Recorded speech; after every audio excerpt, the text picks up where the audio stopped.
CM ఆత్మీయ భరోసా ration కార్డుల జారీ ప్రక్రియ జోరుగా సాగుతున్నట్లు మంత్రి తుమ్మల నాగేశ్వరరావు తెలిపారు. మండలానికి ఒకటి చొప్పున ఎంపిక చేసిన గ్రామాల్లో తొలి రోజు 15,414 కొత్త రేషన్ కార్డులు జారీ చేసినట్లు వెల్లడించారు. పాత కార్డులో 1.3 లక్షల మంది పేర్లు చేర్చినట్లు పేర్కొన్నారు. జిల్లాలో బైక్ల దొంగతనానికి పాల్పడుతున్న వ్యక్తిని అరెస్ట్ చేసినట్లు ఏసీపీ రాజ వెంకటరెడ్డి సోమవారం తెలిపారు. బైక్ల దొంగతనం నేపథ్యంలో పోలీసులు వాహన తనిఖీలు చేపట్టగా టౌన్ 3 పరిధిలో పోలీసులను చూసి పారిపోవడానికి యత్నించిన వ్యక్తిని ఎస్ఐ హరిబాబు తన సిబ్బందితో కలిసి పట్టుకున్నారు. విచారించగా నేరం ఒప్పుకున్నాడు.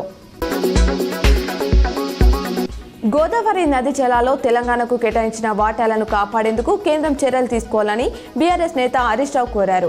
రాష్ట్రానికి ప్రాజెక్టుల అనుమతుల విషయంలో జరుగుతున్న నష్టంపై కేంద్ర మంత్రి కిషన్ రెడ్డికి లేఖ రాశారు. కాంగ్రెస్ ప్రభుత్వం అనుమతుల సాధనలో విఫలమవడంతో ప్రాజెక్టుల నిర్మాణం ఆలస్యమవుతుందన్నారు. సినిమా థియేటర్లకు 16 ఏళ్లలోపు పిల్లలు వెళ్లే సమయ వేళపై హైకోర్టు ఆంక్షలు విధించింది. రాత్రి 11 గంటల నుంచి ఉదయం 11 గంటల వరకు పిల్లలను థియేటర్లోకి అనుమతించొద్దని అధికారులను ఆదేశించింది. ఈ విషయంపై అన్ని వర్గాలతో చర్చించి నిర్ణయం తీసుకోవాలని సూచించింది. టికెట్ల ధరల పెంపు, ప్రత్యేక షోల అనుమతిపై దాఖలైన పిటిషన్పై విచారణ సందర్భంగా న్యాయస్థానం ఈ వ్యాఖ్యలు చేసింది. నిజామాబాద్ అర్బన్ ఎమ్మెల్యే క్యాంప్ కార్యాలయంలో సోమవారం సీఎం రిలీఫ్ ఫండ్ చెక్కులను పంపించేశారు. అర్బన్ ఎమ్మెల్యే ధన్పాల్ సూర్యనారాయణ 103 మంది లబ్ధిదారులకు ₹1,20,64,524 విలువైన చెక్కులను బాధితులకు అందజేశారు. షబ్ ఏ మిరజ్ సందర్భంగా తెలంగాణలోని పలు స్కూళ్లు, కాలేజీలకు ఇవాళ సెలవు ఉండనుంది. రాష్ట్ర ప్రభుత్వం జనవరి 28న ఆప్షనల్ హాలిడేగా పేర్కొంది.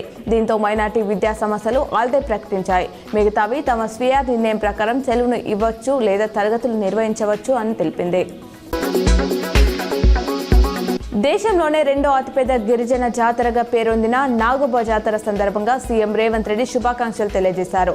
ఆదిలాబాద్ డి కేస్లాపూర్లో మెన్షన్ మొస్రం వంశస్థుల ఆధ్వర్యంలో 5 రోజుల పాటు సాగుతుందని, భక్తులు నాగోబాను దర్శించుకొని ఆశీస్సులు అందుకోవాలని ఆకాంక్షించారు. అధికారికంగా నిర్వహిస్తున్న ఈ జాతరకు అవసరమైన అన్ని ఏర్పాట్లు పూర్తయినట్లు వెల్లడించారు.